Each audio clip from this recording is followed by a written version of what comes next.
सुहावा के नवाई इलाके डुमेली में हुआ रवायती बसों का मुकाबला हुस्न। दुल्हन की तरह सजी चमचमाती हुई मुसाफिर बसों की हुई सड़कों पे कैटवॉक, जिसमें मुख्तलिफ धुनों पे बनाए गए हॉर्न ने समा बांध दिया। सुहावा के नवाई इलाके डुमेली में रवायती बसों के शौकीन ड्राइवरों ने सजाया अनोखा बसों का मुकाबला, जिसमें इलाके भर की रवायती मुसाफिर बसों को दुल्हन की तरह सजा के लाया गया।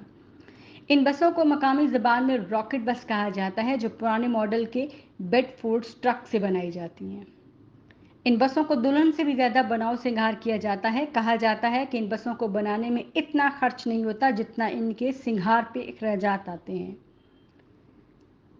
सजी संवरी और चमचमाती हुई बसों को इलाके की सड़कों पे कैटवॉक कराई गई। नित नए म्यूजिक पे मबनी प्रेशर हॉर्न्स बजाकर समा बांध दिया गया। बसों पे मुख्तलिफ रंगों की लाइटिंग से इनकी खूबसूरती को चार चांद लगा दिए गए।